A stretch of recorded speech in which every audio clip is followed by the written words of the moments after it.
आज का ये वीडियो आप लोगों के लिए काफ़ी ज़्यादा शानदार होने वाला है दोस्तों। आज के वीडियो में हम राजस्थान के सभी आयोग के बारे में चर्चा करने वाले हैं।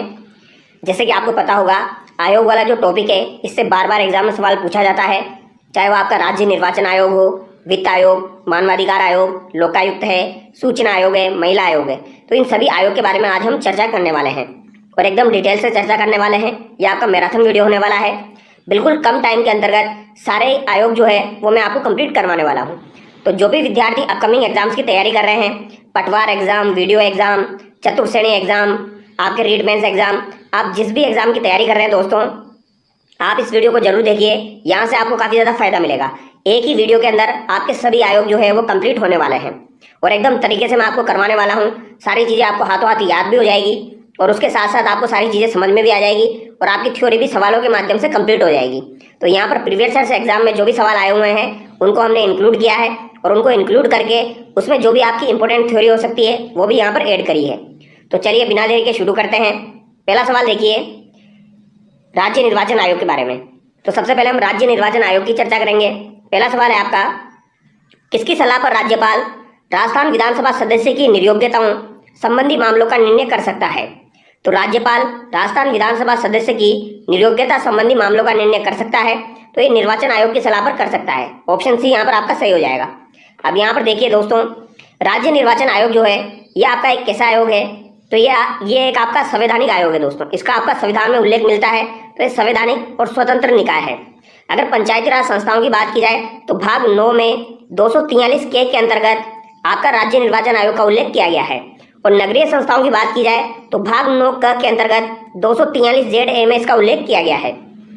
तो ये दोनों बातें आपको ध्यान होनी चाहिए, 243 के और 243 ZA। इसके अलावा बात की जाए पंचायती राज अधिनियम 1994 की धारा जो 120 है, उसके तहत राज्य निर्वाचन आयोग की स्थापना का आदेश जो है ये 17 जून 1994 को तथा कार्य प्रारंभ कब किया? 1 जुलाई 1994 को किया गया। यानी कि आदेश कब दिया गया था? तो 17 जून 1994 को तो आदेश दिया गया था और 1 जुलाई 1994 को दोस्तों इन्होंने कार्य प्रारंभ कर दिया था, यानी इसकी स्थापना हो गई थी। तो ये दोनों बातें आपको ध्यान रखनी है। 1 जुलाई 1994 वाला बार बार आपका एग्जाम में पूछा जाता है।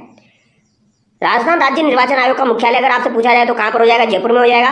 और राज्य निर्वाचन आयोग जो है ये एक सदस्यीय निकाय है। ये सवाल भी काफी बार एग्जाम में पूछा जाता है।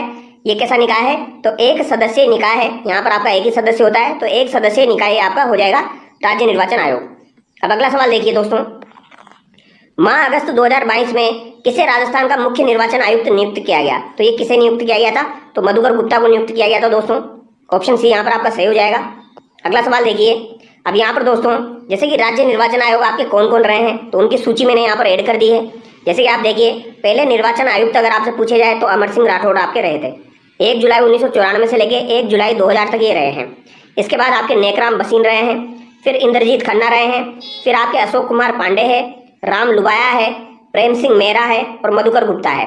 तो ये आपके 7 निर्वाचन आयुक्त रहे हैं और ये 7 के साथ बार बार एग्जाम में पूछे जाते हैं। अमर सिंह राठौड़, नेकराम बसीन, इंद्रजीत खन्ना, अशोक कुमार पांडे, राम लुबाया, प्रेम सिंह मेहरा और आपके मधुकर गुप्ता। अगर आपसे पूछा जाए सर्वाधिक कार्यकाल वाले राज्य निर्वाचन आयुक्त आपके कौन है, तो ये आपके अमर सिंह राठौड़ है जो कि 6 वर्ष के लिए रहे हैं। और न्यूनतम कार्यकाल वाले राज्य निर्वाचन आयुक्त आपके कौन हो जाएंगे? नेकराम बसीन हो जाएंगे। तो ये बात आपको ध्यान रखनी है दोस्तों। क्या हुआ था, अमर सिंह राठौड़ और नेकराम बसीन ये दो जो थे, इनके समय में जो कार्यकाल था दोस्तों वो आपका 665 था। कितना था दोस्तों? 665 था आपका कार्यकाल राज्य निर्वाचन आयोग का।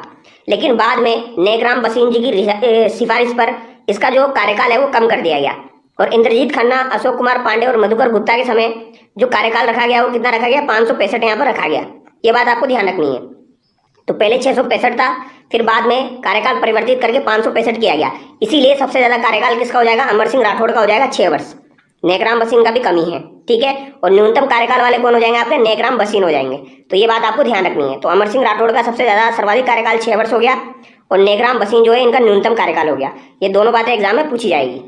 आगे देखिए, राज्य निर्वाचन आयोग राजस्थान के बारे में निम्नलिखित में से कौन सा कथन गलत है? तो राज्य निर्वाचन आयोग के बारे में कौन सा कथन यहाँ पर गलत है ये आपको बताना है।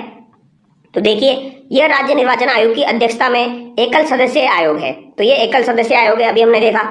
इस आयोग में एक सचिव होता है जो राज्य का मुख्य निर्वाचन अधिकारी भी होता है। तो ये बात बिल्कुल सही है। इस आयोग में आपको एक सचिव देखने को मिलेगा जो कि राज्य का मुख्य निर्वाचन अधिकारी होता है। यह आयोग मानव और बाल अधिकारों से संबंधित है। तो ये बात आपकी गलत हो जाएगी। यह आयोग 243 ZA के तहत नगर निकायों के लिए निर्वाचन करवाता है। तो ये बात भी आपकी सही हो जाएगी। 243 ZA ये आपको पुलिस कांस्टेबल 2022 में पूछा गया था।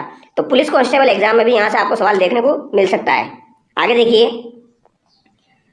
राज्य निर्वाचन आयोग के बारे में निम्न कथनों पर विचार कीजिए एवं सही निर्णय का चुनाव कीजिए। तो यहाँ पर सही निर्णय का आपको चुनाव करना है।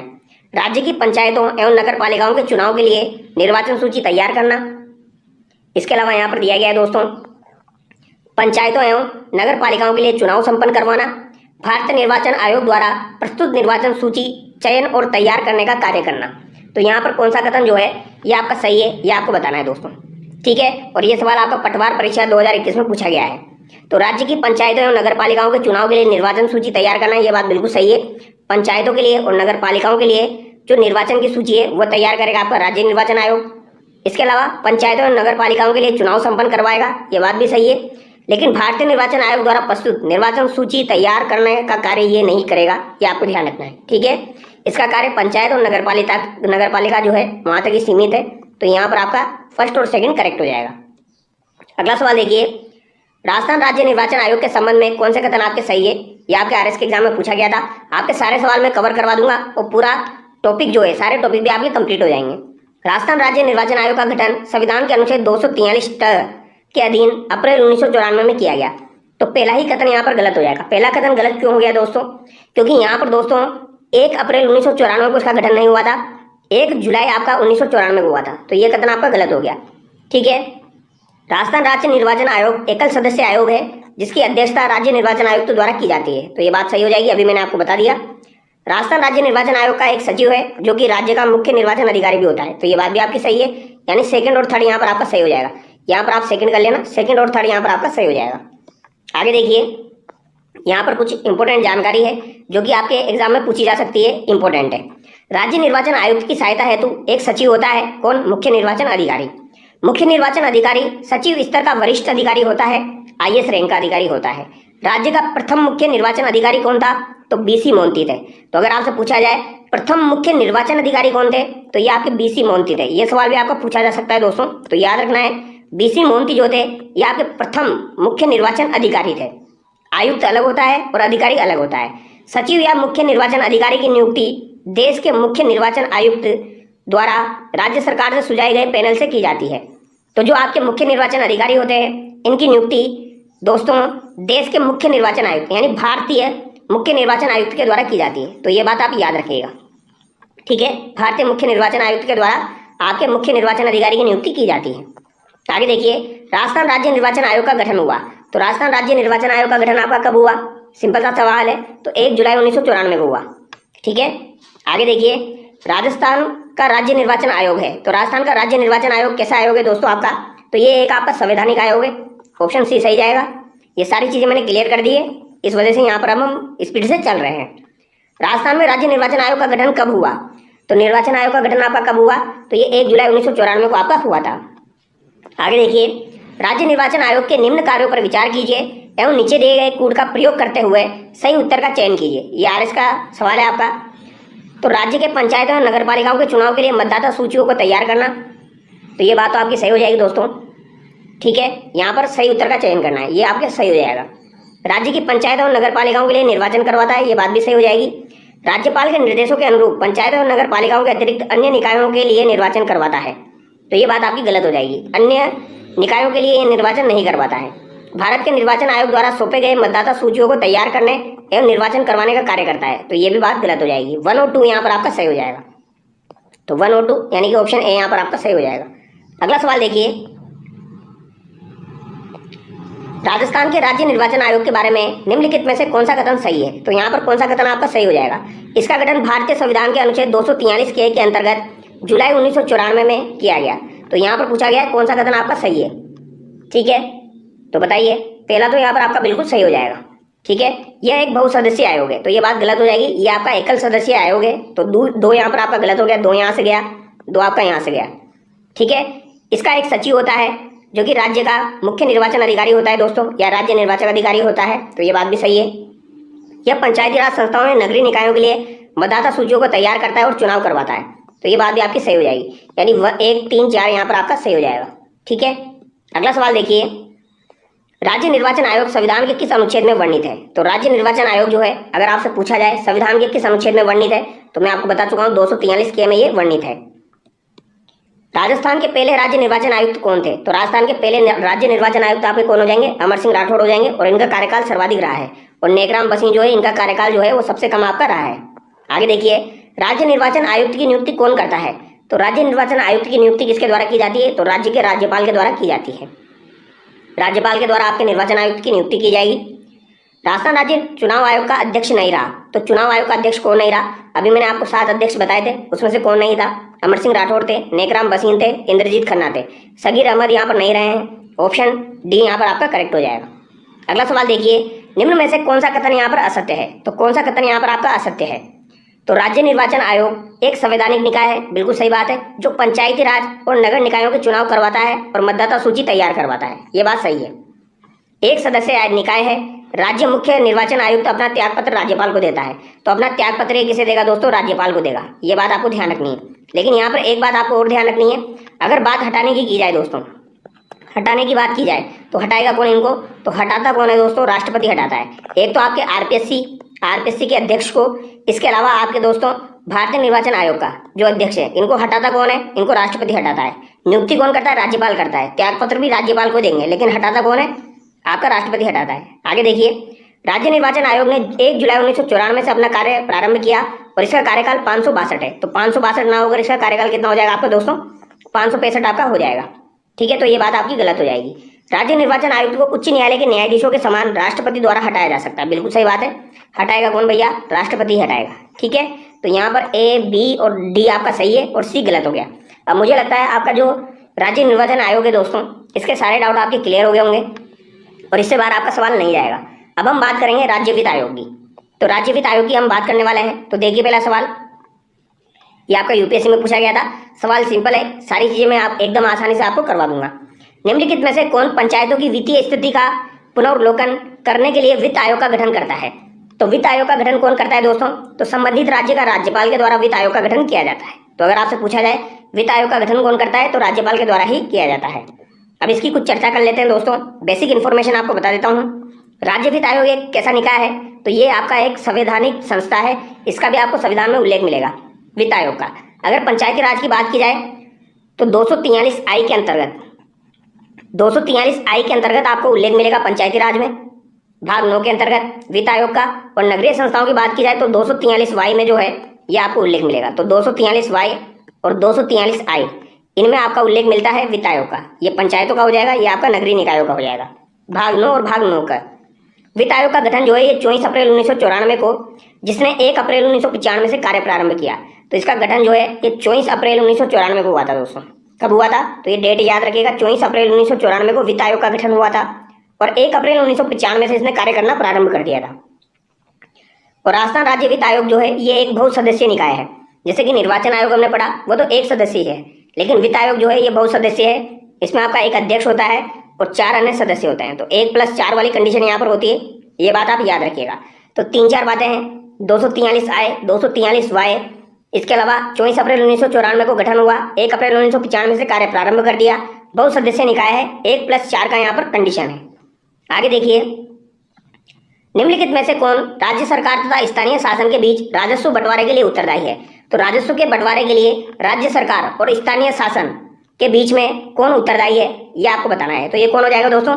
राज्य वित्त आयोग आपका हो जाएगा। ऑप्शन बी यहाँ पर आपका सही हो जाएगा। अगला सवाल देखिए, निम्नलिखित में से कौन सा प्राधिकरण किसी राज्य के राज्यपाल को उस विशेष राज्य की पंचायतों द्वारा विनियोजित हो सकने वाले करों और शुल्कों के निर्धारण के सिद्धांतों के विषय में संस्तुति करता है? तो कहीं पर भी आपको कर और शुल्क के बारे में पूछा जाए तो आपका राइट आंसर क्या होगा दोस्तों? राज्य वित्त आयोग ही आपका होगा। ऑप्शन बी यहाँ पर आपका सही हो जाएगा। ठीक है, अब राज्य वित्त आयोग जो है इसके बारे में थोड़ी सी इंफॉर्मेशन और देखिए आप। नियुक्ति किसके द्वारा की जाएगी? तो राज्यपाल के द्वारा नियुक्ति की जाएगी। ठीक है, मंत्रिपरिषद की सलाह पर। सदस्यों की संख्या का निर्धारण कौन करता है? राज्यपाल करता है। 1+4 की कंडीशन मैंने आपको बताई है। कार्यकाल कितना होता है? 5 वर्ष का कार्यकाल होता है दोस्तों। अधिकतम और न्यूनतम आयु का प्रावधान यहाँ पर नहीं है, ओनली 5 वर्ष का प्रावधान है वित्त आयोग में। ठीक है, जैसे कि निर्वाचन आयोग जो था उसमें आपका कितना है? 565 है। तो इस तरीके से आपको याद रखना है। 2 सदस्य न्यायिक पृष्ठभूमि से होने चाहिए, जैसे कि 1+4 की कंडीशन है, तो इसमें से 2 सदस्य आपके न्यायिक पृष्ठभूमि से होने चाहिए। 1 सदस्य लेखा मामलों का विशेषज्ञ आपका होना चाहिए और 1 सदस्य आर्थिक मामलों का विशेषज्ञ होना चाहिए। तो 1 लेखा का हो, 1 आर्थिक का हो और 2 न्यायिक होने चाहिए। अध्यक्ष पद हेतु किसी विशेष योग्यता का उल्लेख नहीं है, तो अध्यक्ष पद हेतु किसी विशेष योग्यता का उल्लेख नहीं है, लेकिन जो 4 सदस्य आपके, उन 4 में से दोस्तों आपके 2 न्यायिक पृष्ठभूमि से होने चाहिए, 1 लेखा परीक्षक होना चाहिए और 1 आपका आर्थिक मामलों का विशेषज्ञ होना चाहिए। आगे देखिए, राज्य वित्त आयोग पंचायतों की वित्तीय स्थिति के बारे में अनुशंसा करता है। तो राज्य वित्त आयोग जो है ये पंचायतों की वित्तीय स्थिति के बारे में अनुशंसा करता है। किसको अनुशंसा करेगा? राज्य वित्त आयोग। तो किसे अनुशंसा करेगा? राज्यपाल को करेगा। ऑप्शन ए यहाँ पर आपका सही हो जाएगा।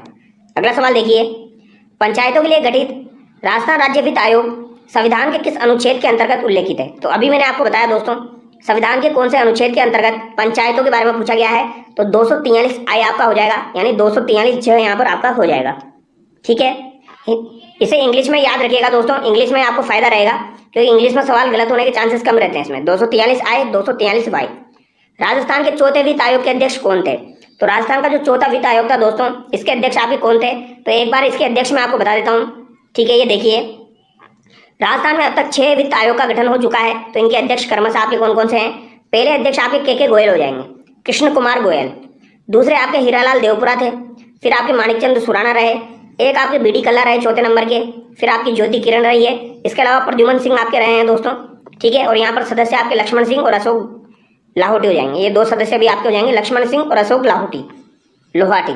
तो के गोयल, हीरालाल देवपुरा, माणिकचंद सुराना, बीडी कल्ला, ज्योति किरण और प्रद्युमन सिंह, ये 6 के 6 आपको याद होने चाहिए, बार बार एग्जाम में पूछे जाते हैं। याद रहेगा, के गोयल, हीरालाल देवपुरा, फिर उसके बाद में माणिकचंद सुराना, फिर आपके चौथे नंबर पर बीडी कल्ला, 5वें नंबर पर ज्योति किरण और 6ठे नंबर पर आपके कौन हो जाएंगे? प्रद्युमन सिंह हो जाएंगे। अब यहाँ पर कौन से पूछे गए हैं? चौथे पूछे गए हैं, तो चौथे पे क्या आंसर होगा आपका? बीडी कल्ला हो जाएगा दोस्तों। बीडी कल्ला यहाँ पर आपके चौथे अध्यक्ष रहे हैं। राज्य के प्रथम वित्त आयोग के अध्यक्ष कौन थे? तो राज्य के प्रथम वित्त आयोग के अध्यक्ष आपके कौन हो जाएंगे? तो ये आपके कौन हो जाएंगे दोस्तों? के गोयल हो जाएंगे, कृष्ण कुमार गोयल आपके हो जाएंगे। निम्न में से कौन से राजस्थान के मुख्यमंत्री है जो कि राज्य वित्त आयोग के अध्यक्ष भी रहे हैं? तो ऐसे कौन से मुख्यमंत्री है जो कि राज्य वित्त आयोग के अध्यक्ष भी रहे हैं? तो अभी मैंने आपको बताया, हीरालाल देवपुरा जो है ये आपके दोस्तों मंत्री भी रहे हैं और ये राज्य वित्त आयोग के अध्यक्ष भी रहे हैं। ठीक है, और ये आपके कौन से नंबर के अध्यक्ष हो जाएंगे? तो ये आपके दूसरे नंबर के अध्यक्ष हो जाएंगे दोस्तों राज्य वित्त आयोग के। फिर इसके बाद में आपके माणिकचंद सुराना बनते हैं, फिर चौथे नंबर पर बीडी कल्ला बनते हैं, 5वें नंबर पर आपकी ज्योति किरण है, 6ठे नंबर पर प्रद्युमन सिंह है। राजस्थान राज्य वित्त आयोग के संबंध में असत्य कथन है। तो असत्य कथन आपको बताना है वित्त आयोग के संबंध में। देखिए, यह एक संवैधानिक संस्था है, बिल्कुल सही बात है। इसका प्रावधान 73वें 74वें संविधान संशोधन अधिनियम 1992 के तहत अनुच्छेद 243 आई है ये दोस्तों आपका, और 243 वाई में किया गया है। तो ये बात तो आपकी सही हो जाएगी।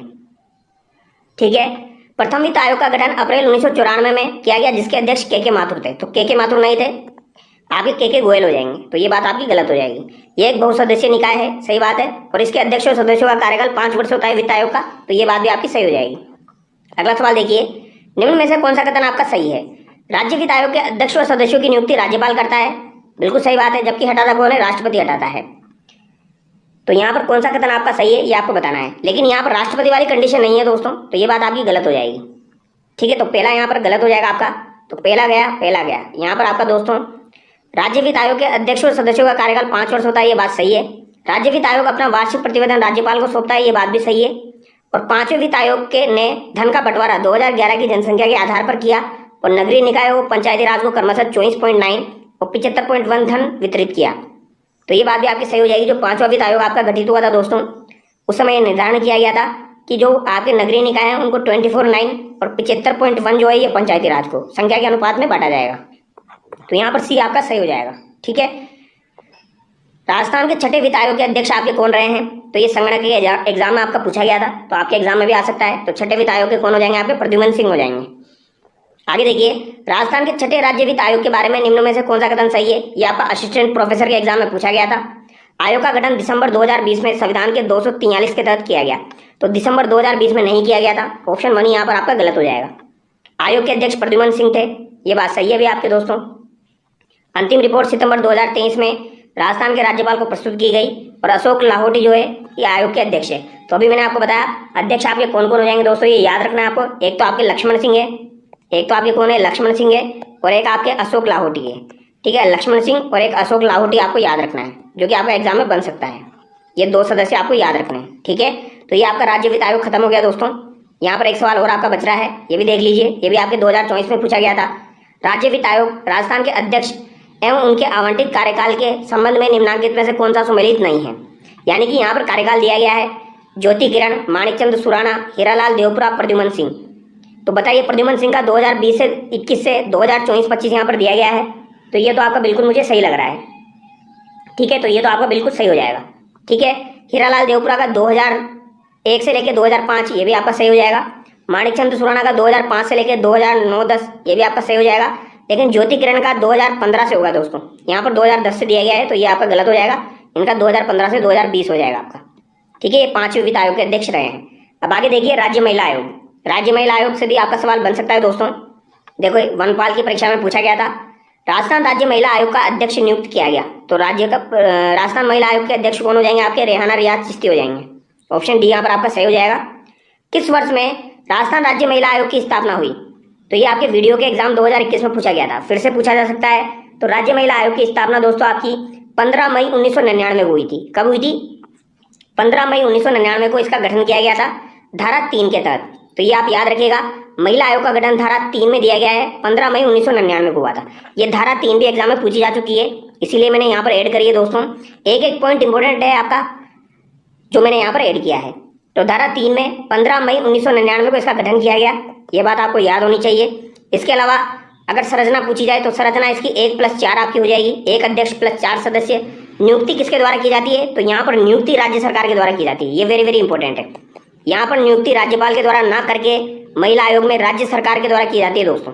ये राज्य सरकार वाला फंडा इंपॉर्टेंट है। यहाँ पर बैठक कम से कम 2 माह में एक बार यहाँ पर होती है महिला आयोग में। ठीक है, धारा 4 में इसका कार्यकाल और त्यागपत्र दिया गया है। तो धारा 4 में कार्यकाल और त्यागपत्र दिया गया है, और त्यागपत्र भी किसको देंगे? नियुक्ति जब राज्य सरकार कर रहा है तो त्यागपत्र भी राज्य सरकार को ही दिया जाएगा। वेतन और सेवा शर्तें भी आपकी धारा 4 में ही दी गई है। तो कार्यकाल, त्यागपत्र और वेतन सेवा शर्तें ये आपकी धारा 4 में है। धारा 8 में महिला आयोग में पद से हटाना दिया गया है दोस्तों। अगर लगातार 3 बैठक में आप अनुपस्थित होते हो महिला आयोग के अंतर्गत, तो आपको पद से हटाया जाएगा धारा 8 के तहत। ठीक है, और धारा 11 में कार्य दिया गया है। अब ये धारा 11 भी आपके एग्जाम में पूछी जा चुकी है दोस्तों। धारा 11 जो है ये भी एग्जाम में पूछी जा चुकी है, इसमें कार्य आपका दिया गया है। और धारा 14 में वार्षिक रिपोर्ट आपकी दी गई है, तो धारा 14 में आपकी वार्षिक रिपोर्ट हो जाएगी। तो ये जो धारा मैंने आपको बताई है ये आपको याद रख लेनी है। धारा 3 में गठन, धारा 4 में कार्यकाल, त्यागपत्र, सेवा शर्तें हो जाएगी। हटाना जो है ये धारा 8 में हो जाएगा महिला आयोग में, 11 में कार्य हो जाएगा और 14 में वार्षिक रिपोर्ट हो जाएगी। ठीक है, ये जो भी मैंने यहाँ पर ऐड किया है ये सभी के सभी एग्जाम में पूछे जा चुके हैं, तो इंपॉर्टेंट है, याद होना चाहिए आपको दोस्तों। अब सर चलिए सवालों की तरफ बढ़ते हैं। अगला सवाल देखिए आप, राजस्थान राज्य महिला आयोग के संबंध में कौन सा कथन सत्य है? आयोग के अध्यक्ष और सदस्यों की नियुक्ति राज्यपाल करता है। तो पहला कथन आपका गलत हो गया, क्योंकि राज्यपाल नहीं करता है। महिला आयोग के जो अध्यक्ष हैं इनकी नियुक्ति राज्य सरकार के द्वारा की जाती है। गठन 15 मई 1999 को हुआ, सही बात है। गैर संवैधानिक परामर्शकारी निकाय है, तो ये बात भी आपकी सही हो जाएगी, क्योंकि इसका संविधान में उल्लेख नहीं है, तो ये गैर संवैधानिक आपका हो जाएगा। इसका कार्य महिला उत्पीड़न से संबंधित शिकायतें सुनना और उनकी जांच करना है। तो 2, 3, 4 यहाँ पर आपका सही हो जाएगा। ठीक है, ये सवाल आपका वीडियो के एग्जाम में पूछा गया था 2021 में, यानी महिला आयोग से आपका सवाल बन सकता है दोस्तों। 2 सवाल यहाँ पर पूछे जा चुके हैं। राज्य महिला आयोग के अध्यक्ष पद पर कौन आसीन नहीं रहा? तो कौन दोस्तों अध्यक्ष पद पर आपका नहीं रहा है? तारा भंडारी, गिरिजा व्यास, सरिता सिंह, कांता खतूरिया। ये भी आपका वीडियो के एग्जाम में पूछा गया था 2021 में। ठीक है, अभी पटवारी के में भी पूछा जा सकता है। अब आप लोग बोलोगे सर सिलेबस में नहीं दिया गया है, तो भैया सिलेबस में तो बहुत सारी चीजें नहीं दी गई है, लेकिन एग्जाम में आपको दिखेगी। ठीक है, तो राज्य महिला आयोग के अध्यक्ष पद पर कौन आसीन नहीं रहा आपका? तारा भंडारी रही है दोस्तों, सरिता सिंह रही है, कांता खतूरिया रही है, गिरिजा व्यास आपकी नहीं रही है। ऑप्शन बी यहाँ पर आपका सही हो जाएगा।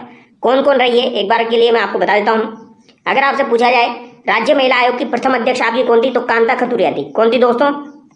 कांता खतूरिया, नाम याद होना चाहिए आपको, कांता खतूरिया। फिर इसके बाद में पवन सुराणा, फिर तारा भंडारी, एक मीरा महर्षि जो कि कार्यवाहक अध्यक्ष रही थी। तो कांता खतूरिया, पवन सुराणा, तारा भंडारी, मीरा महर्षि, एक आपकी सरिता सिंह, लाडू कुमारी जैन, सुमन शर्मा और रेहाना रियाज चिश्ती।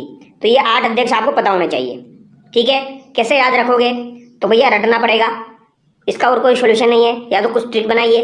पवन, तारा, मीरा, तो पवन सुराणा, तारा भंडारी, आपके मीरा महर्षि, सरिता सिंह, लाडू कुमारी जैन, सुमन शर्मा और रेहाना रियाज चिश्ती। राज्य महिला आयोग के अध्यक्ष पद पर किसने सुशोभित नहीं किया है? तो अध्यक्ष पद को किसने सुशोभित नहीं किया है? यह सवाल आपका वीडियो के एग्जाम में पूछा गया था। कांता खतूरिया, पवन सुराणा, गिरिजा व्यास, तारा भंडारी। तो यहाँ पर भी आपका राइट आंसर क्या हो जाएगा? गिरिजा व्यास हो जाएगा, क्योंकि कांता खतूरिया रही है, पवन सुराणा रहे हैं, तारा भंडारी रही है। इसके अलावा सुमन शर्मा, रेहाना रियाज चिश्ती, सरिता सिंह और आपकी दोस्तों मीरा महर्षि भी रही है। ठीक है, ये आपको याद होना चाहिए। राजस्थान राज्य महिला आयोग का गठन हुआ था। तो राजस्थान राज्य महिला आयोग का गठन आपका कब हुआ? 15 मई 1999 को हुआ था। निम्न में से असत्य कथन है। तो यहाँ पर कौन सा असत्य है? राजस्थान राज्य महिला आयोग की प्रथम अध्यक्ष कौन थी? कांता कुमारी भटनागर। तो कांता कुमारी भटनागर नहीं थी दोस्तों, कौन थी? कांता खतूरिया थी। तो पहला कथन आपका गलत हो जाएगा। ठीक है, आयोग के अध्यक्ष और सदस्यों की नियुक्ति राज्यपाल करता है, तो ये बात भी गलत हो जाएगी। नियुक्ति कौन करेगा महिला आयोग की दोस्तों? राज्य सरकार द्वारा की जाएगी। ठीक है, आयोग बहुसदस्यीय सांविधिक निकाय है, जिसमें एक अध्यक्ष और 7 सदस्य होते हैं। तो 1 और 4 सदस्य इसमें होते हैं, तो ये बात भी आपकी गलत हो जाएगी। आयोग के अध्यक्ष और सदस्यों का कार्यकाल 370 वर्ष होता है, तो ये बात भी आपकी गलत हो जाएगी दोस्तों। यहाँ पर आपके दोस्तों डी करेक्ट हो जाएगा, बाकी यहाँ पर चारों बातें आपकी गलत है, ये आपको ध्यान रखना है। आगे देखिए, राज्य महिला आयोग के अध्यक्ष और सदस्यों को पद से हटाया जाता है। तो महिला आयोग के अध्यक्ष और सदस्यों को पद से हटाया जाता है, तो हटाएगा कौन दोस्तों? तो राज्य सरकार के द्वारा ही हटाया जाता है। यहाँ पर सब कुछ कौन करेगा? राज्य सरकार करेगा महिला आयोग में। राजस्थान महिला आयोग का कार्य निम्न में से नहीं है। तो राजस्थान राज्य महिला आयोग का कार्य निम्न में से नहीं है। तो दोस्तों ऐसा सवाल कभी भी पूछा जाए तो आपको ऑप्शन में ये देखना है, कहीं पर भी दंड सजा दिया गया है क्या? दंड और सजा कहीं पर भी लिखा हुआ है क्या?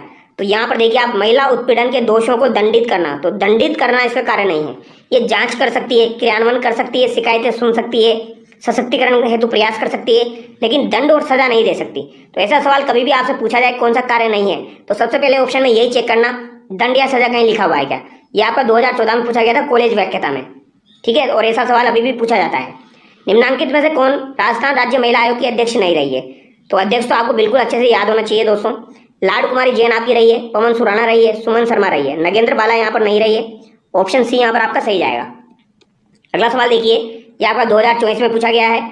राजस्थान राज्य महिला आयोग 1999 की कौन सी धारा में आयोग के कार्य दिए गए हैं? तो आयोग के कार्य किसमें दिए गए हैं? धारा 11 में आपके दिए गए हैं। तो धारा 11 में आयोग के कार्य है, 3 में गठन है, 4 में आपकी वेतन सेवा शर्तें, ये सारी चीजें दी गई है, कार्यकाल वगैरह। ठीक है, 8 में हटाना आपका दिया गया है, धारा 8 में आपका क्या हो जाएगा? हटाना हो जाएगा। और धारा 14 में क्या दिया गया है? रिपोर्ट दी गई है महिला आयोग से संबंधित। तो ये बात आपको ध्यान रखनी है। और ये रिपोर्ट किसको देंगे महिला आयोग वाले? राज्य सरकार को देंगे। महिला आयोग वाले रिपोर्ट किसको देंगे? राज्य सरकार को समर्पित करेंगे, ये आपको ध्यान रखना है। ठीक है, अब हम बात करेंगे लोकायुक्त की। अब हम किसकी बात करने वाले हैं? लोकायुक्त की बात करने वाले हैं। तो चलिए देखिए, ये भी आपका इंपॉर्टेंट है। देखिए सेट के एग्जाम में आपका पूछा जाता है, तो ये आपका जरूर जो है दोस्तों पटवारी के एग्जाम में भी आपको देखने को मिलेगा। राजस्थान में राज्यपाल लोकायुक्त की नियुक्ति के लिए निम्न में से किसके साथ परामर्श करता है? तो लोकायुक्त की नियुक्ति अगर की जाती है तो किससे परामर्श की आवश्यकता पड़ती है दोस्तों? तो उच्च न्यायालय के मुख्य न्यायाधीश और विधानसभा में जो प्रतिपक्ष के नेता होते हैं, इनसे आपको सलाह लेनी पड़ती है। ठीक है, तो उच्च न्यायालय के मुख्य न्यायाधीश और विधानसभा में प्रतिपक्ष के नेता। अब यहाँ पर आप देख लीजिए एक बार, जैसे जो आपकी लोकायुक्त होता है, इसकी चयन समिति में कौन कौन होता है? तो इसमें आपका एक तो विपक्षी दल का नेता होता है और उच्च न्यायालय का मुख्य न्यायाधीश होता है, ये आपको ध्यान रखना है।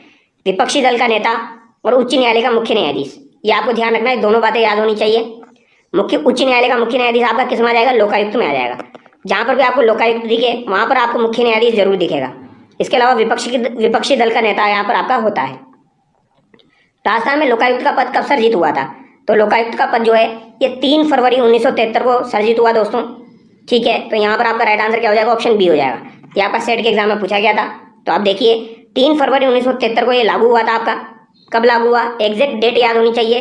3 फरवरी 1973 को दोस्तों आपका लोकायुक्त वाला जो अधिनियम है ये पारित हुआ था राजस्थान में। 26 मार्च 1973 को राष्ट्रपति ने स्वीकृति प्रदान की। 27 मार्च 1973 को राजपत्र में प्रकाशित हुआ। तो 26 मार्च को तो राष्ट्रपति ने स्वीकृति दी, 27 मार्च को दोस्तों राजपत्र में प्रकाशित हुआ था। और 28 अगस्त 1973 को, वेरी वेरी इंपॉर्टेंट है, 28 अगस्त 1973 को जो है दोस्तों इस दिन क्या हुआ? इस दिन प्रथम लोकायुक्त उच्च न्यायालय के सेवानिवृत्त न्यायाधीश आई.डी. दुआ की नियुक्ति हुई। तो ये सवाल भी एग्जाम में पूछा जाता है, आई.डी. दुआ की नियुक्ति कब हुई थी? तो 28 अगस्त 1973 को इनकी नियुक्ति हुई थी। राजस्थान के प्रथम लोकायुक्त आई.डी. दुआ हो जाएंगे और प्रथम उप लोकायुक्त आपसे पूछे जाए तो के.पी.यू. मेनन हो जाएंगे। ठीक है, प्रथम लोकायुक्त कौन है? आई.डी. दुआ। उप लोकायुक्त पूछे जाए तो के.पी.यू. मेनन है। राजस्थान में सर्वाधिक कार्यकाल वाले लोकायुक्त कौन है? एम.बी. शर्मा है। तो सर्वाधिक कार्यकाल वाले लोकायुक्त आपके एमबी शर्मा है और न्यूनतम कार्यकाल वाले लोकायुक्त आपके वीएस दवे हैं। तो एमबी शर्मा भी याद रखना है और वीएस दवे भी ध्यान रखना है। एमबी शर्मा, वीएस दवे, इनका सबसे अधिक है, इनका सबसे कम है कार्यकाल लोकायुक्त में। और जो डेट मैंने आपको बताई है वो आपको पता होनी चाहिए दोस्तों। एक तो आपको 3 फरवरी वाली ध्यान रखनी है, 1973 को लागू हुआ, और दूसरी डेट आपको 28 अगस्त 1973 वाली ध्यान रखनी है। ये दोनों अभी तक एग्जाम में नहीं पूछी गई है, लेकिन पूछी जा सकती है, तो आइडिया आपको रखना है। अगर पूछा जाए तो पहले राष्ट्रपति से स्वीकृति मिलेगी, फिर राजपत्र में आपका प्रकाशित होगा। अब आगे देखिए, राजस्थान में लोकायुक्त निम्न में से किस कार्य की जांच नहीं कर सकता? तो लोकायुक्त किसकी जांच नहीं कर सकता?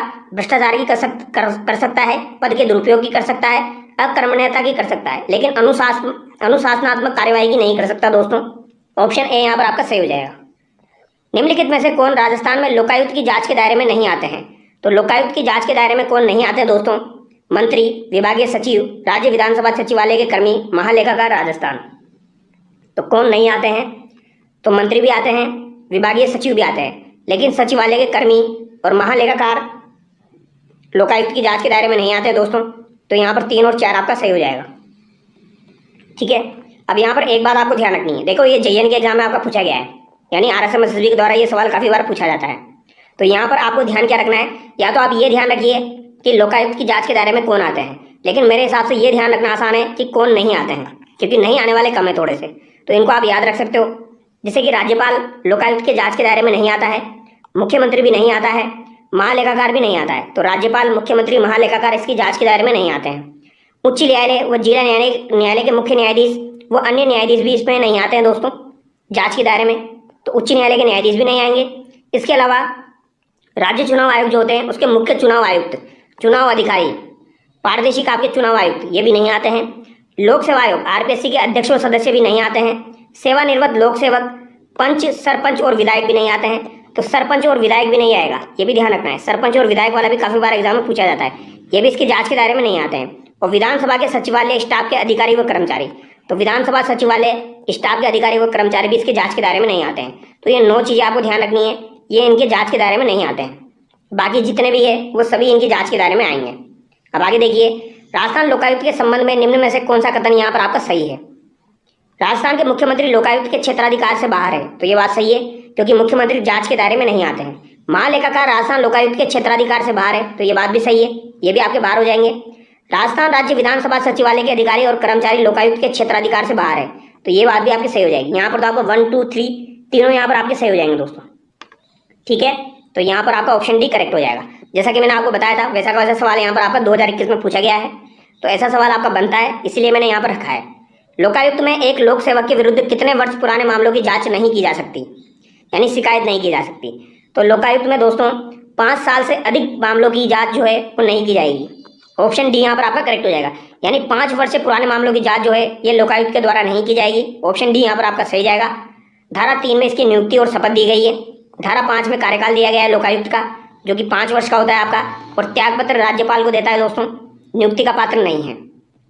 ठीक है, पुनः नियुक्ति का पात्र नहीं है, यानी एक बार नियुक्ति हो गई फिर उसके बाद दोबारा नियुक्ति नहीं होगी। त्यागपत्र किसको देगा? राज्यपाल को देगा। धारा 3 में नियुक्ति और शपथ है। धारा 5 में कार्यकाल दिया गया है लोकायुक्त का। ठीक है, पद से हटाएगा कौन? तो यहाँ पर दोस्तों लोकायुक्त को पद से कौन हटाता है? राज्यपाल ही हटाता है। यहाँ पर राष्ट्रपति नहीं हटाता है, तो ध्यान रखना है। वार्षिक रिपोर्ट धारा 12 में राज्यपाल को देता है, तो धारा 6 में पद से हटाना राज्यपाल। वार्षिक रिपोर्ट किसको देगा? राज्यपाल को, धारा 12 में। और धारा 13 में 6 माह से 3 वर्ष की सजा यदि कोई दुर्भावना से शिकायत करता है, यानी कोई अगर गलत तरीके से दुर्भावना के इरादे से शिकायत करता है तो उसको 6 माह से 3 वर्ष की सजा भी दी जा सकती है। ये आपको ध्यान रखना है, 6 माह से 3 वर्ष की सजा। तो ये बातें ध्यान होनी चाहिए आपको। आगे बढ़ते हैं। राजस्थान लोकायुक्त और उप लोकायुक्त अधिनियम को राष्ट्रपति की स्वीकृति कब प्राप्त हुई थी? तो राष्ट्रपति की स्वीकृति कब प्राप्त हुई ये आपसे पूछा गया है। तो देखिए 1973 में प्राप्त हुई थी। अभी हमने देखा था राष्ट्रपति की स्वीकृति लोकायुक्त और उप लोकायुक्त को कब प्राप्त हुई दोस्तों, इंपॉर्टेंट है, डेट भी पूछी जा सकती है। 26 मार्च 1973। कब? 26 मार्च 1973 को स्वीकृति आपकी प्राप्त हुई थी। आगे देखिए, न्यायमूर्ति एमबी शर्मा एकमात्र व्यक्ति हैं जो कि 2 बार लोकायुक्त रहे हैं। तो एमबी शर्मा का सर्वाधिक कार्यकाल है, क्योंकि ये 2 बार यहाँ पर लोकायुक्त बने हैं। केपीयू मेनन ऐसे लोकायुक्त रहे हैं, उप लोकायुक्त, जो कि मुख्य सचिव भी रहे। तो केपीयू मेनन उप लोकायुक्त रहे हैं और ये आपके मुख्य सचिव भी रहे हैं। मिलाप चंद जो है ऐसे लोकायुक्त है जो राजस्थान के कार्यवाहक राज्यपाल भी रहे हैं। तो ऐसा सवाल भी एग्जाम में पूछा जाता है। आईडी दुआ जो है ऐसे लोकायुक्त रहे हैं जो कि उच्चतम न्यायालय यानी सुप्रीम कोर्ट के न्यायाधीश भी रहे हैं। तो ऐसा सवाल आपका एग्जाम में बनता है। सर्वाधिक कार्यकाल वाले बता चुका हूँ एमबी शर्मा, न्यूनतम कार्यकाल वाले वीएस दवे आपके हो जाएंगे। अब आगे देखिए, राजस्थान में लोकायुक्त के पद से संबंधित निम्नलिखित कथनों पर विचार कीजिए। तो कुछ कथन यहाँ पर दिए गए हैं, उन पर आपको विचार करना है। राज्यपाल लोकायुक्त की नियुक्ति करेंगे, तो ये बात तो बिल्कुल सही है, राज्यपाल के द्वारा ही लोकायुक्त की नियुक्ति की जाएगी। लोकायुक्त को देय वेतन भत्ते पेंशन राजस्थान उच्च न्यायालय के मुख्य न्यायमूर्ति के समकक्ष होंगे। तो बताइए दोस्तों इसका राइट आंसर क्या होगा। तो ये बात भी आपकी सही हो जाएगी। देय वेतन भत्ते पेंशन राजस्थान उच्च न्यायालय के मुख्य न्यायमूर्ति के समकक्ष होंगे। राजस्थान के मुख्यमंत्री के विरुद्ध शिकायतों का अन्वेषण लोकायुक्त द्वारा नहीं किया जाएगा। तो मुख्यमंत्री के विरुद्ध शिकायतों का अन्वेषण लोकायुक्त नहीं कर सकता, ये बात भी सही है। तो तीनों बातें यहाँ पर आपकी सही हो जाएगी। 1 2 3 तीनों बातें यहाँ पर आपकी सही हो जाएगी। ऑप्शन डी यहाँ पर आपका सही होगा। राजस्थान के लोकायुक्त के क्षेत्राधिकार पर विचार कीजिए और सही उत्तर का चयन कीजिए। तो क्षेत्राधिकार पर विचार करना है। केवल मंत्री, मुख्यमंत्री सहित मंत्री, राजस्थान राज्य के कानून द्वारा स्थापित निगमों के सेवक, जिला प्रमुख, उप जिला प्रमुख, प्रधान एवं उप प्रधान। तो यहाँ पर कौन से इनके क्षेत्राधिकार में आते हैं। मुख्यमंत्री नहीं आता है दोस्तों, तो 2 यहाँ से गया, 2 यहाँ से गया, 2 यहाँ से गया, एक ही ऑप्शन आपका बचता है 1 3 4। ठीक है, तो मंत्री आते हैं, जिला प्रमुख, प्रधान, उप प्रधान, ये सभी जो है इनके जांच के दायरे में आते हैं। आगे देखिए, राज्य स्तर पर लोकायुक्त की नियुक्ति सर्वप्रथम किसकी अनुशंसा पर की गई थी। तो लोकायुक्त की नियुक्ति जो है ये सर्वप्रथम किसकी अनुशंसा पर की गई थी। तो राजस्थान प्रशासनिक सुधार समिति 1963 जो है दोस्तों, इसकी अनुशंसा पर आपके जो है दोस्तों लोकायुक्त की नियुक्ति की गई थी। और ये सवाल आपके आरएस के एग्जाम में पूछा जा चुका है, तो रिपीट हो सकता है। तो लोकायुक्त की नियुक्ति जो है सर्वप्रथम किसकी अनुशंसा पर की गई। तो ये राजस्थान प्रशासनिक सुधार समिति 1963 जो है इसकी सिफारिश पर की गई थी। ऑप्शन डी यहाँ पर आपका सही होगा, प्रशासनिक सुधार समिति 1963। लोकायुक्त विधेयक लाने वाला अगर प्रथम राज्य आपसे पूछा जाए तो कौन सा था। तो लोकायुक्त का विधेयक सर्वप्रथम उड़ीसा राज्य के द्वारा लाया गया था और 1970 में विधेयक लाया और 1983 में पारित भी कर दिया था। और लोकायुक्त संस्था बनाने वाला पहला राज्य अगर पूछा जाए तो महाराष्ट्र था 1971 में। ठीक है, यानी राजस्थान से पहले उड़ीसा में जो है विधेयक लाया गया था और राजस्थान से पहले जो है महाराष्ट्र में इसकी स्थापना कर दी गई थी। और 1993 में लोकायुक्त संस्था समाप्त करने वाला प्रथम राज्य भी पूछा जाए तो वो भी उड़ीसा है, यानी विधेयक लाने वाला उड़ीसा हो जाएगा और समाप्त करने वाला भी उड़ीसा हो जाएगा सबसे पहले। और प्रथम राज्य कौन सा हो जाएगा जिसने लोकायुक्त संस्था बनाई, ये आपको महाराष्ट्र हो जाएगा 1971 में। तो ये 1971 ध्यान रखना, महाराष्ट्र वाला एग्जाम में पूछा जा चुका है। भारत में 1960 ईस्वी में के एम मुंशी ने इस व्यवस्था की मांग उठाई थी। कब मांग उठाई। 1960 में के एम मुंशी के द्वारा मांग उठाई गई थी। ये एक्स्ट्रा इन्फॉर्मेशन जो मैं आपको बता रहा हूँ ये भी एग्जाम में पूछी जाती है। 1963 में राजस्थान प्रशासनिक सुधार समिति का गठन किया गया था और इसकी सिफारिश पर ही दोस्तों आपके लोकायुक्त संस्था का सुझाव दिया गया था, ये आपको ध्यान रखना है। और जो राजस्थान प्रशासनिक सुधार समिति है 1963 वाली, इसके अध्यक्ष आपके कौन रहे हैं। तो हरीश चंद्र माथुर रहे हैं, ये भी आप याद रखना, हरीश चंद्र माथुर इसके अध्यक्ष रहे हैं। अगर आपसे पूछा जाए संसद में सर्वप्रथम लोकपाल शब्द का प्रयोग किसने किया, तो ये आपके LM सिंघवी ने किया था दोस्तों। ठीक है, जोधपुर के प्रसिद्ध कानूनविद आपके 3 अप्रैल 1963 को इन्होंने प्रयोग में लिया था, ये बात भी आपकी इंपॉर्टेंट है। 5 जनवरी 1966 को गठित प्रथम प्रशासनिक सुधार आयोग, प्रथम प्रशासनिक सुधार आयोग का गठन कब हुआ था। 1966 में हुआ था। इसके अध्यक्ष मोरारजी देसाई थे, बाद में इसके अध्यक्ष के हंतुन मेनिया बने थे। तो ये भी ध्यान रखना है, प्रथम प्रशासनिक सुधार आयोग का गठन 1966 में हुआ और इसके अध्यक्ष कौन थे, मोरारजी देसाई थे और के हंतुन मेनिया जो है इसके बाद में अध्यक्ष बने थे। ने केंद्र स्तर पर लोकपाल व राज्य स्तर पर लोकायुक्त संस्था बनाने की सिफारिश की, यानी प्रशासनिक सुधार आयोग ने भी की। लेकिन अगर आपसे पूछा जाए सबसे पहले किसने की, तो सबसे पहले राजस्थान प्रशासनिक सुधार समिति 1963 ने की थी, जिसके अध्यक्ष कौन थे, हरिश्चंद्र माथुर थे। भारत में द्वितीय प्रशासनिक सुधार आयोग का गठन कब हुआ था, 2005 में हुआ था, जिसके अध्यक्ष कौन थे, वीरप्पा मोइली थे। फिर बाद में जो है वह आपका द्वितीय प्रशासनिक सुधार आयोग 2005 में बना, जिसके अध्यक्ष कौन थे, वीरप्पा मोइली थे। अगर पूछा जाए तो याद रखना, वीरप्पा मोइली 2005 में जो प्रशासनिक सुधार आयोग बना था उसके अध्यक्ष थे। निम्न में से कौन राजस्थान में लोकायुक्त की जांच के दायरे में आते हैं। तो लोकायुक्त की जांच के दायरे में कौन कौन आते हैं दोस्तों, तो यहाँ पर आपको मंत्री आता है, इसके अलावा कौन आता है दोस्तों, राज्यपाल तो नहीं आता है, सचिव आ जाएगा, इसके अलावा स्वायत्त शासन संस्थाओं के अध्यक्ष आ जाएंगे। तो यहाँ पर 1 2 4 आपका सही हो जाएगा, राज्यपाल नहीं आता है। आगे देखिए, निम्नलिखित कथनों पर विचार कीजिए। राजस्थान में लोकायुक्त संस्था की स्थापना 1973 में की गई, बिल्कुल सही बात है। न्यायमूर्ति ID हुआ, राजस्थान के पहले लोकायुक्त थे, तो दोनों बातें बिल्कुल सही है, दोनों कथन यहाँ पर आपके सही हो जाएंगे। आगे देखिए, राजस्थान लोकायुक्त उप लोकायुक्त अधिनियम के अंतर्गत आरोप के अर्थ में निम्नलिखित में से आपको दोस्तों बताना है कौन सा यहाँ पर आपका सत्य है। तो बताइए, इसका अर्थ है कि लोक सेवक ने कुछ प्राप्त करके कुछ लेकर के स्वयं या दूसरे के द्वारा पक्षपात, दूसरों को अनावश्यक नुकसान करने या परेशान करने के लिए अपने पद का दुरुपयोग किया। सही बात है, लोक सेवक द्वारा अपने कर्तव्य निष्पादन में किसी लाभ के लिए कार्यकारी कार्यवाही करना, कार्यवाही ना करना। लोक सेवक ने अपना कर्तव्य पालन का व्यक्तिगत हित या अनुचित या भ्रष्टाचार से प्रेरित होकर कार्य किया। लोक सेवक भ्रष्टाचार, लोक सेवक के रूप में निष्ठा की कमी या दोषी पाई गई तो इन सभी मामलों में जांच की जा सकती है। तो यहाँ पर चारों के चारों कथन आपके सही है। राजस्थान में लोकायुक्त के संदर्भ में निम्न में से कौन सा सही नहीं है? भ्रष्टाचार के मामलों की जांच करता है किंतु कुप्रशासन की नहीं। मुख्यमंत्री उसके जांच के दायरे से बाहर है। वो अपना वार्षिक प्रतिवेदन राज्यपाल को देता है। उसकी सिफारिशें सरकार के लिए बाध्यकारी होती है। तो यहाँ पर कौन सा कथन आपका सही नहीं है? तो ये वाला यहाँ पर सही नहीं है, क्योंकि ये सलाहकारी होती है, बाध्यकारी नहीं होती है। ठीक है, ऑप्शन डी यहाँ पर आपका सही हो जाएगा। राजस्थान में लोकायुक्त के क्षेत्राधिकार में निम्न में से कौन सा सम्मिलित नहीं किया गया है? तो कौन सम्मिलित नहीं है? तो उच्च न्यायालय का मुख्य न्यायाधीश यहाँ पर सम्मिलित नहीं है, बाकी सभी यहाँ पर सम्मिलित है। राजस्थान में राज्यपाल लोकायुक्त की नियुक्ति के लिए निम्न में से किसके साथ परामर्श करता है? तो किसके साथ परामर्श किया जाता है दोस्तों? तो मैंने आपको बताया था उच्च न्यायालय का मुख्य न्यायाधीश और विधानसभा के विरोधी दल का यानी विपक्ष का नेता। ऑप्शन डी यहाँ पर आपका सही हो जाएगा। निम्नांकित में से कौन लोकपाल के लिए चयन समिति का सदस्य नहीं है? तो लोकपाल के लिए जो चयन समिति है ये आपका दोस्तों नेशनल लेवल का सवाल है। तो यहाँ पर कौन नहीं होता है? तो उच्च सदन के विपक्षी नेता जो है यहाँ पर नहीं होते हैं दोस्तों। ये सवाल आपके सिलेबस में नहीं है, इसको रहने दीजिएगा। फिर भी याद रखना लोकपाल जो है दोस्तों ये नेशनल लेवल का पूछा गया। जैसे यहाँ पर लोकायुक्त होता है वहाँ पर लोकपाल होता है। तो लोकपाल में उच्च सदन के विपक्ष के नेता नहीं होते हैं। ठीक है, उच्च सदन यानी राज्यसभा के विपक्ष के नेता यहाँ पर नहीं होते हैं। राजस्थान में लोकायुक्त की नियुक्ति के दौरान राज्यपाल निम्न में से किससे परामर्श नहीं करता है? तो लोकायुक्त की नियुक्ति की जाती है तो किससे परामर्श नहीं की जाती है? तो भारत के राष्ट्रपति से यहाँ पर परामर्श नहीं की जाती है। सिंपल सा सवाल है। भारत के प्रथम लोकपाल बने थे, तो भारत के प्रथम लोकपाल अगर आपसे पूछे जाए तो याद रखना दोस्तों पीसी घोष आपके बने थे, पिनाकी चंद्र घोष। ठीक है, पूछा जा सकता है, बेसिक सा सवाल है। निम्न में से कौन सा कथन आपका असत्य है? तो यहाँ पर कौन सा असत्य है आपका? राजस्थान में लोकायुक्त की नियुक्ति 28 अगस्त 1973 को हुई। लोकायुक्त गैर संवैधानिक सलाहकारी निकाय है। राजस्थान के प्रथम उप लोकायुक्त KPU मेनन को बनाया गया था, ये बात भी सही है। लोकपाल व लोकायुक्त शब्द का सर्वप्रथम प्रयोग K. ने किया था, तो ये बात आपकी गलत हो जाएगी। सबसे पहले प्रयोग किसने किया था दोस्तों? LM सिंघवी के द्वारा किया गया था। ये बात यहाँ पर आपकी गलत हो जाएगी। आगे देखिए दोस्तों, लोकायुक्त का आपका अंतिम सवाल है। निम्न में से कौन सा कथन यहाँ पर सत्य है? स्वीडन की ओम्बुड्समैन संस्था के समान भारत में लोकपाल व लोकायुक्त संस्था का गठन किया गया। तो स्वीडन की जो ओम्बुड्समैन संस्था थी उसके समान यहाँ पर लोकायुक्त का गठन किया गया, बिल्कुल सही बात है।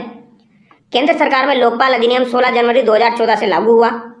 तो केंद्र सरकार में लोकपाल अधिनियम जो है दोस्तों ये 16 जनवरी 2014 से पारित हुआ, ये बात यहाँ पर गलत हो जाएगी। राज्यपाल द्वारा उप लोकायुक्त की नियुक्ति लोकायुक्त की सलाह पर की जाती है, तो ये बात सही है। तो उप लोकायुक्त की नियुक्ति लोकायुक्त की सलाह पर ही की जाएगी। लोकायुक्त उप लोकायुक्त को शपथ राज्यपाल व इस हेतु उसके द्वारा प्राधिकृत व्यक्ति द्वारा दिलाई जाती है, तो ये बात भी सही है। यानी कि यहाँ पर 1, 3, 4 आपका सही हो जाएगा। अब आगे देखिए दोस्तों, राज्य सूचना आयोग की हम चर्चा करने वाले हैं। यहाँ से भी काफ़ी ज़्यादा सवाल एग्जाम में पूछे जाते हैं। तो देखिए, राजस्थान के मुख्य सूचना आयुक्त कौन थे? ये आपका दोस्तों 2023 में पूछा गया था और इस समय आपके कौन थे? DB गुप्ता थे। लेकिन अभी वर्तमान समय में कौन हो जाएंगे? आपके ML लाठर हो जाएंगे। अभी कौन है? अभी आपके ML लाठर है। तो अभी आपका जो सवाल बनेगा वो ML लाठर वाला बनेगा, तो आपको ध्यान रखना है। ठीक है, राजस्थान सूचना आयोग जो है दोस्तों इसके अध्यक्ष एक बार देख लीजिए। सबसे पहले आपके MD कोरानी थे जो कि 2006 से 2011 तक रहे और सर्वाधिक कार्यकाल भी इनका ही रहा है। फिर उसके बाद T श्रीनिवासन आपके रहे। सुरेश कुमार चौधरी भी आपके रहे जिनका न्यूनतम कार्यकाल रहा है। सुरेश कुमार चौधरी का आपका न्यूनतम कार्यकाल रहा है। DB गुप्ता रहे, मोहनलाल लाठर रहे। तो मोहनलाल लाठर अभी आपके वर्तमान में हो जाएंगे। सदस्य देखे जाए तो सुरेश चंद्र गुप्ता, महेंद्र कुमार पराग और टीकाराम शर्मा हो जाएंगे। सुरेश चंद्र, महेंद्र कुमार पराग और टीकाराम शर्मा यहाँ पर हो जाएंगे। और अगर आपसे पूछा जाए ऐसे कौन से आपके लोकायुक्त है जो कि मुख्य सूचना आयुक्त और आपके अन्य सूचना आयुक्त रहे हैं, तो T श्रीनिवासन और आपके मोहनलाल लाठर। तो T श्रीनिवासन, मोहनलाल लाठर ये मुख्य सूचना आयुक्त भी रहे हैं और अन्य सूचना आयुक्त भी रहे हैं। मोहनलाल लाठर राज्य सूचना आयोग के ऐसे अध्यक्ष हैं जो राजस्थान के पूर्व महानिदेशक पुलिस DGP भी रह चुके हैं। तो जो है DGP भी रह चुके हैं आपके मोहनलाल लाठर, ये आपको ध्यान रखना है। अब आगे देखिए, निम्नलिखित को पढ़कर सही विकल्प का चयन करें। राजस्थान सूचना आयोग विनियम 2007 के अनुसार सूचना का अधिकार अधिनियम 2005 की धारा 15(4) के तहत बनाया गया था। राजस्थान सूचना आयोग लोक सूचना अधिकारी पर प्रतिदिन 250 रुपये और अधिकतम 50,000 रुपये की शास्ति अधिरोपित कर सकता है।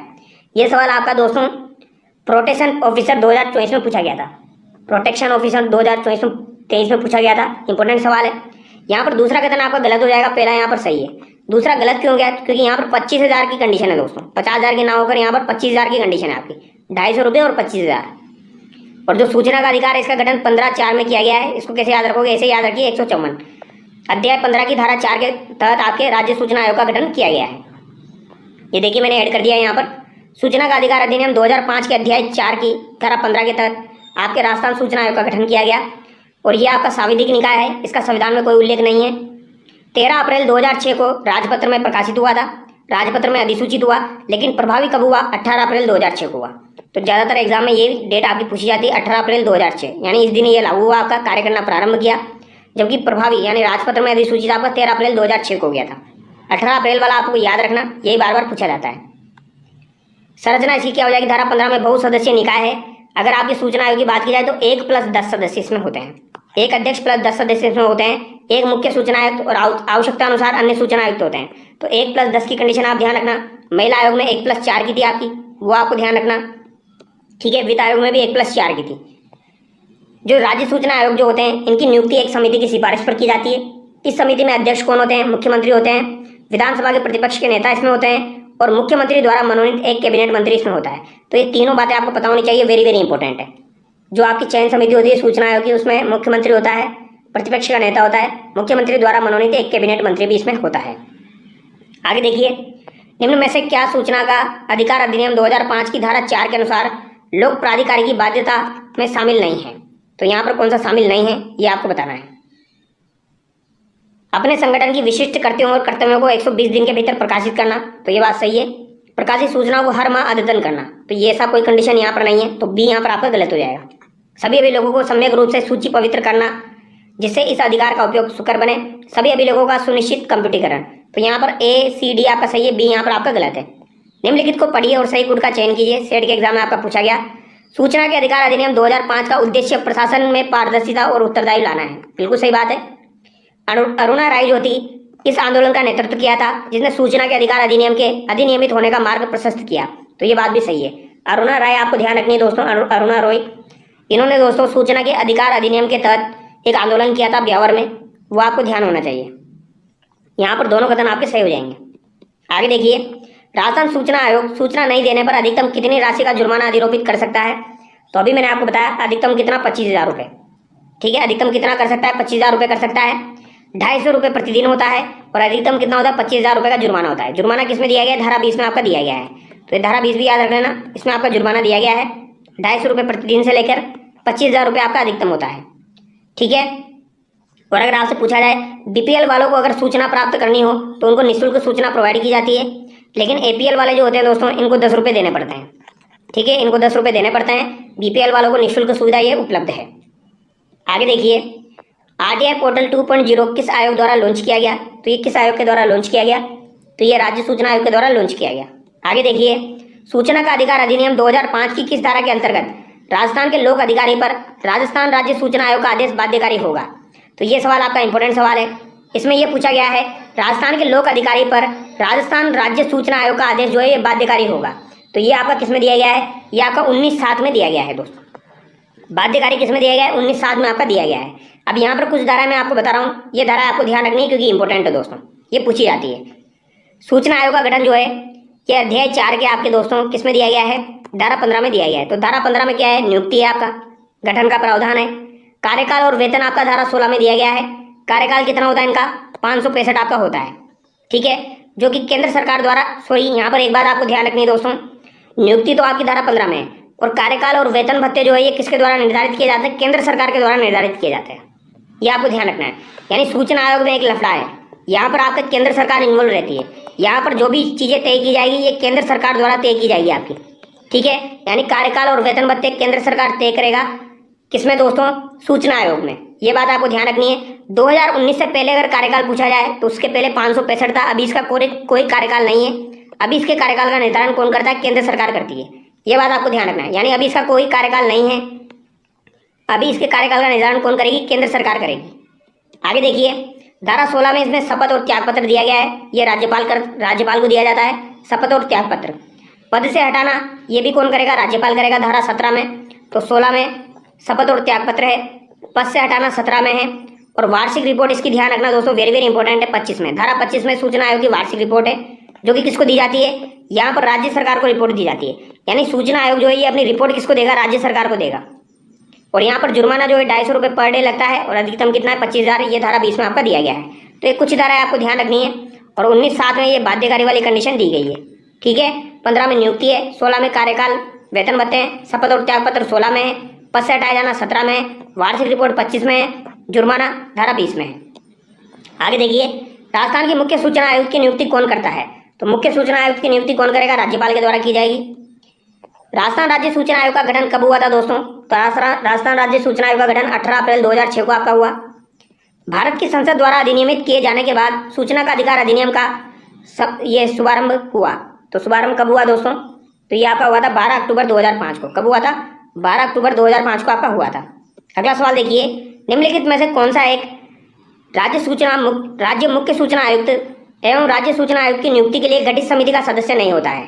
तो कौन सा इनमें गठित समिति का सदस्य नहीं होता है? तो मैंने अभी आपको बताया था दोस्तों, यहाँ पर उच्च न्यायालय का मुख्य न्यायाधीश नहीं होता है।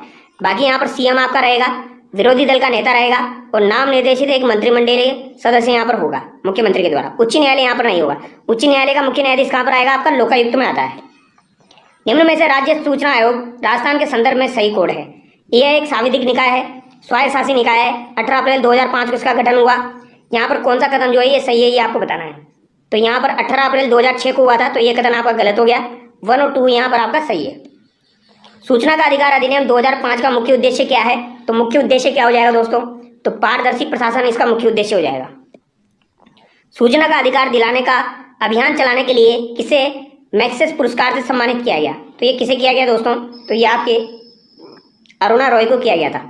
ठीक है, इन्होंने ब्यावर के चांद गेट से दोस्तों आपके ये आंदोलन चलाया था, आपका सूचना का आंदोलन। ये आपको ध्यान रखना है। राजस्थान राज्य सूचना आयोग का मुख्य सूचना आयुक्त हाल ही में किसे बनाया गया? तो ये किसे बनाया गया दोस्तों? तो मोहनलाल आर्डर को बनाया गया है। निम्न में से कौन सा कथन असत्य है? असत्य कथन यहाँ पर बताना है आपको। सूचना के अधिकार 2005 का उद्देश्य प्रशासन में पारदर्शिता, जवाबदेहिता और संवेदनशीलता लाना है। बिल्कुल सही बात है। इस अधिनियम के तहत प्रत्येक विभाग में लोक सूचना अधिकारी विभागाध्यक्ष के अधीनस्थ वरिष्ठतम अधिकारी को नियुक्त किया जाता है। सही बात है। राज्य के मुख्य व अन्य सूचना आयुक्तों को राज्यपाल द्वारा हटाया जाता है उच्चतम न्यायालय के निर्देश पर। यह बात भी आपकी सही है। आरटीआई एक्ट 2005 के तहत बीपीएल वर्ग के लोगों को सूचना निःशुल्क उपलब्ध कराई जाती है, जबकि अन्य वर्ग से 10 रुपये लिए जाते हैं। तो ये यहाँ पर चारों बातें सही है। यहाँ पर आपका राइट आंसर हो जाएगा उपयुक्त में से कोई नहीं, नन ऑफ दीज यहाँ पर आपका हो जाएगा। राजस्थान के प्रथम मुख्य सूचना आयुक्त कौन थे? तो प्रथम मुख्य सूचना आयुक्त अगर आपसे पूछे जाए कौन हो जाएंगे? एमडी कोरानी आपके हो जाएंगे। सूचना का अधिकार संशोधन अधिनियम 2019 के संबंध में कौन सा कथन सत्य है? तो कौन सा कथन यहाँ पर आपका सत्य हो जाएगा? तो राजस्थान सूचना आयोग के अध्यक्ष व सदस्यों के वेतन भत्तों का निर्धारण केंद्र सरकार द्वारा किया जाएगा। ये बात बिल्कुल सही है दोस्तों, ये आपको ध्यान रखना है। केंद्र सरकार के द्वारा ही निर्धारण किया जाएगा। ठीक है, धारा 16 में राज्य सूचना आयोग के अध्यक्ष व सदस्यों के कार्यकाल का निर्धारण केंद्र सरकार द्वारा किया जाएगा।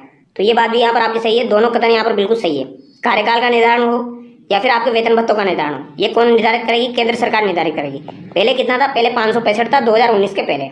अभी केंद्र सरकार निर्धारित करती है। अभी आपका मानवाधिकार आ गया। इसके सवाल हम जल्दी जल्दी देख लेते हैं। ये टॉपिक मैंने आपको पहले भी करवा दिया है। तो मानवाधिकार संरक्षण अधिनियम 1993 के किस अध्याय और धारा के अनुसार राजस्थान राज्य मानवाधिकार आयोग की स्थापना कर सकती है? तो ये धारा 5, अध्याय 5 और धारा 21 के तहत किया जाता है। 521 से आपको ध्यान रखना है। अध्याय 5 की धारा 21 में आपके राज्य मानवाधिकार आयोग की स्थापना का उल्लेख है। ठीक है, राजस्थान राज्य मानवाधिकार आयोग जो है ये आपका सांविधिक, वैधानिक और एक स्वायत्त निकाय है, यानी इसका संविधान में उल्लेख नहीं है। राजस्थान राज्य मानवाधिकार आयोग के गठन की सूचना कब जारी की गई और कार्य कब से प्रारंभ किया?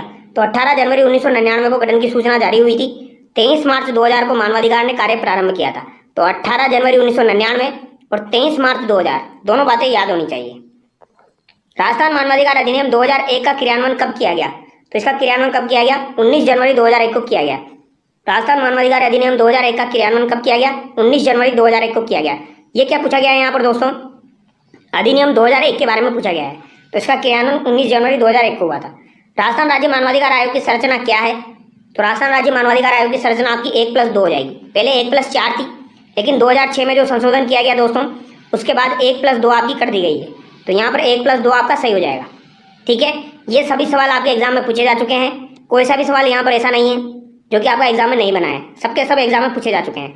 वर्तमान मानवाधिकार के अध्यक्ष आपके गंगाराम मूलचंदानी हो जाएंगे।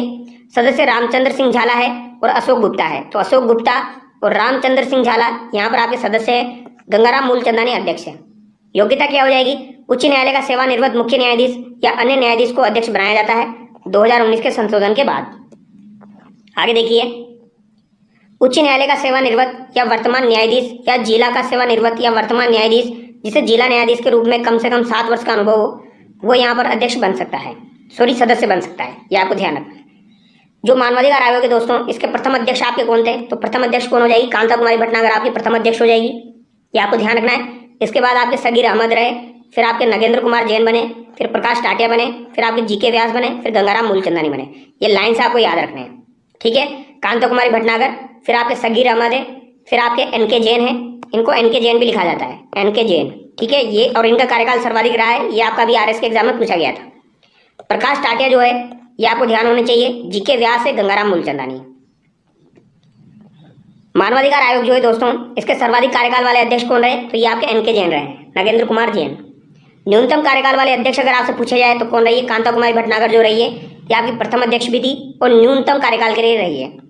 प्रथम कार्यवाहक अध्यक्ष आपके कौन रहे हैं? तो प्रथम कार्यवाहक अध्यक्ष आपके अमर सिंह गोदारा रहे हैं। कौन रहे हैं दोस्तों? अमर सिंह गोदारा रहे हैं। दूसरे आपके जगत सिंह थे, फिर पुखराज सिंह भी, HR कुड़ी, फिर इसके बाद आपके महेश चंद्र शर्मा और रामचंद्र सिंह जालाल हैं। लेकिन आप तो एक याद रख लीजिए, अमर सिंह गोदारा जो है ये प्रथम कार्यवाहक अध्यक्ष आपके रहे हैं।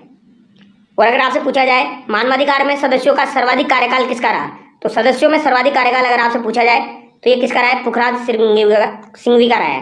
पुखराज सिंघवी जो है, इनका कार्यकाल सर्वाधिक रहा है आपका दोस्तों सदस्य के रूप में। और न्यूनतम कार्यकाल सदस्य के रूप में नमो नारायण मीणा का रहा है, जो कि लोकसभा के सांसद भी रहे हैं, नमो नारायण मीणा। अंतर्राष्ट्रीय मानवाधिकार दिवस कब मनाया जाता है? तो अंतर्राष्ट्रीय मानवाधिकार दिवस आपका 10 दिसंबर को मनाया जाता है। अंतर्राष्ट्रीय की बात की जा रही है, कब मनाया जाता है? 10 दिसंबर को। अंतर्राष्ट्रीय मानवाधिकार आयोग का गठन 10 दिसंबर 1948 को हुआ था। कब हुआ था दोस्तों? 10 दिसंबर 1948 को अंतर्राष्ट्रीय मानवाधिकार आयोग का गठन हुआ था। और राष्ट्रीय मानवाधिकार आयोग की बात की जाए तो 10 अक्टूबर 1993 को इसका गठन हुआ था, ठीक है। राष्ट्रीय मानवाधिकार आयोग का गठन 10 अक्टूबर 1993 को हुआ था। मुख्यालय दिल्ली में। और प्रथम अध्यक्ष कौन बने थे? रंगनाथ मिश्र बने थे। प्रथम अध्यक्ष कौन थे? रंगनाथ मिश्र थे। आगे देखिए, मानवाधिकार आयोग के एकमात्र ऐसे अध्यक्ष जो उच्चतम न्यायालय के न्यायाधीश भी रहे, तो उच्चतम न्यायालय के न्यायाधीश भी रहे ऐसे अध्यक्ष कौन है? सैयद सगीर अहमद है। यह सवाल आपका काफी बार एग्जाम में आ चुका है। आगे देखिए, राज्य मानवाधिकार आयोग अपना वार्षिक प्रतिवेदन किसे प्रस्तुत करता है? तो ये भी अपना वार्षिक प्रतिवेदन किसे देगा? राज्य सरकार को देगा। ऑप्शन ए यहाँ पर आपका सही जाएगा। सूचना आयोग किसको दे रहा था? वो भी राज्य सरकार को दे रहा था। महिला आयोग किसको दे रहा था? वो भी राज्य सरकार को दे रहा था। तो ये तीनों ध्यान रखने हैं। राज्य मानवाधिकार आयोग के अध्यक्ष की नियुक्ति राज्यपाल द्वारा एक समिति की सिफारिश पर की जाएगी, जो मिलकर बनेगी। तो मानवाधिकार आयोग में भी आपकी समिति होती है, इसमें मुख्यमंत्री होता है, विधानसभा का अध्यक्ष, गृह मंत्री और विपक्ष का नेता आपका होता है। ये आप ध्यान रखना, ठीक है। यहाँ पर उच्च न्यायालय का न्यायाधीश नहीं होगा, मुख्यमंत्री, विधानसभा का अध्यक्ष, गृह मंत्री, विपक्ष का नेता। देखो, मुख्य न्यायमूर्ति नहीं है, वित्त मंत्री नहीं है, ठीक है, वित्त मंत्री नहीं है। तो ऐसे भी आप आंसर निकाल सकते हो। मानवाधिकार संरक्षण अधिनियम 1993 की निम्नलिखित में से कौन सी धारा राज्य आयोग के अध्यक्ष और सदस्यों की नियुक्ति से संबंधित है? तो 21 में तो गठन दिया गया है, 521 से ध्यान रखना है। 22 में नियुक्ति दी गई है, तो ये 22 में यहाँ पर क्या दिया गया? नियुक्ति दी गई है। किसी और आयोग की आप धारा याद करो या ना करो, लेकिन मानवाधिकार की याद कर लेना। मानवाधिकार आयोग की धारा काफी ज्यादा पूछी जाती है, ठीक है। तो अध्याय 5 की धारा 21 में मानवाधिकार आयोग का गठन किया गया, राजस्थान राज्य मानवाधिकार आयोग का। नियुक्ति धारा 22 में है, राज्यपाल की चयन समिति की सिफारिश पर दी जाएगी। 23 में त्याग पत्र है, तो नियुक्ति के बाद क्या है? त्याग पत्र राज्यपाल को दिया जाएगा। और 23 में ही हटाना आपका आ जाएगा। तो त्याग पत्र और हटाना 23 में है। राज्य मानवाधिकार आयोग के अध्यक्ष और सदस्यों को कौन हटाता है? राष्ट्रपति हटाता है। कौन हटाएगा दोस्तों? राष्ट्रपति हटाएगा, ना कि राज्यपाल। सिद्ध कदाचार और असमर्थता के आधार पर सर्वोच्च न्यायालय की जांच के बाद कौन हटाता है? राष्ट्रपति हटाता है। तो ये बात आप ध्यान रखना। कार्यकाल किसमें दिया गया है? तो धारा 24 में कार्यकाल हो जाएगा 370 का, ये आपको ध्यान रखना है। पुनः नियुक्ति हो सकती है, ये पुनः नियुक्ति भी आपके हो सकते हैं, तो याद रखना है। 22 में नियुक्ति है, 23 में त्याग पत्र और हटाना है, 24 में कार्यकाल है, 25 में सदस्य जो है ये अध्यक्ष के रूप में कार्य करेगा, यानी कार्यवाहक अध्यक्ष का जो है वो धारा 25 में आपका दिया गया है। कार्यवाहक अध्यक्ष का किसमें दिया गया है? धारा 25 में दिया गया है। वेतन भत्ते और सेवा शर्तों का निर्धारण राज्य सरकार करेगी, ये आपका किसमें दिया गया है? धारा 26 में दिया गया है।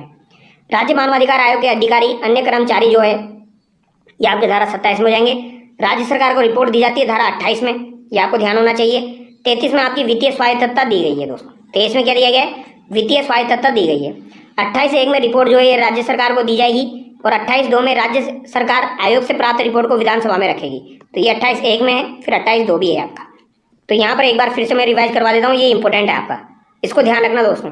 नियुक्ति त्याग पत्र धारा 23 में है, 24 में कार्यकाल है, 25 में कार्यवाहक अध्यक्ष है, फिर उसके बाद वेतन भत्ते 26 में है, फिर अन्य कर्मचारी आपके धारा 27 में आ जाएंगे। 28 में रिपोर्ट है, 28(1) में रिपोर्ट है, राज्य सरकार को देंगे और विधानसभा में रखवाएंगे 28(2) में। वित्तीय स्वायत्तता आपकी किसमें, धारा 33 में। अब यहाँ पर क्या पूछा गया है, पदावधि के बारे में पूछा गया है। तो पदावधि का उल्लेख किसमें है दोस्तों, तो अभी मैंने आपको बताया 24 में आपका कार्यकाल का उल्लेख है, यानी पदावधि का उल्लेख है। किन विषयों पर मानवाधिकार जो है वो उल्लंघन मामलों की जांच कर सकता है, तो मानवाधिकार आयोग के द्वारा राज्य सूची के विषय पर और समवर्ती सूची के विषय पर, दोनों विषय पर जांच की जा सकती है। यह सवाल अभी आपका दोस्तों 2025 में पूछा गया था, ठीक है, याद रखना है। राज्य सूची और समवर्ती सूची दोनों विषयों पर यह जांच कर सकता है। राज्य मानवाधिकार आयोग कितने वर्ष से पुराने मामलों की जांच नहीं कर सकता, तो 1 वर्ष से पुराने मामलों की जांच आपका मानवाधिकार आयोग नहीं कर सकता है, ठीक है। जबकि लोकायुक्त को 5 वर्ष तक के मामलों की जांच कर सकता था, लेकिन मानवाधिकार 1 वर्ष तक के मामलों की जांच कर सकता है। निम्नांकित में से कौन राजस्थान राज्य मानवाधिकार आयोग के अध्यक्ष नहीं रहे, तो कौन अध्यक्ष नहीं रहे हैं, NK जैन रहे हैं, प्रकाश टाटिया रहे हैं, सगीर अहमद रहे हैं, जगत सिंह यहाँ पर नहीं रहे। ऑप्शन बी यहाँ पर आपका सही हो जाएगा। कौन सा कथन राजस्थान राज्य मानवाधिकार आयोग के बारे में सही नहीं है, तो कौन सा कथन यहाँ पर सही नहीं है दोस्तों मानवाधिकार आयोग के बारे में, अध्यक्ष उच्चतम न्यायालय का सेवानिवृत्त न्यायाधीश होता है। तो उच्चतम यानी कि सुप्रीम कोर्ट के बारे में पूछा जा रहा है, तो सुप्रीम कोर्ट का नहीं होता है, तो ये गलत हो जाएगा यहाँ पर। आगे देखिए, राजस्थान राज्य मानवाधिकार आयोग का अध्यक्ष किसे नियुक्त किया जा सकता है, तो किसी उच्च न्यायालय का सेवानिवृत्त मुख्य न्यायाधीश, हाई कोर्ट का सेवानिवृत्त मुख्य न्यायाधीश। निम्न में से कौन राजस्थान राज्य मानवाधिकार आयोग का अध्यक्ष नहीं था, तो कौन अध्यक्ष नहीं था दोस्तों, NK जैन रहे, सगीर अहमद रहे, कांता भटनागर रहे, प्रेमचंद जैन यहाँ पर नहीं रहे। ऑप्शन डी यहाँ पर आपका सही हो जाएगा।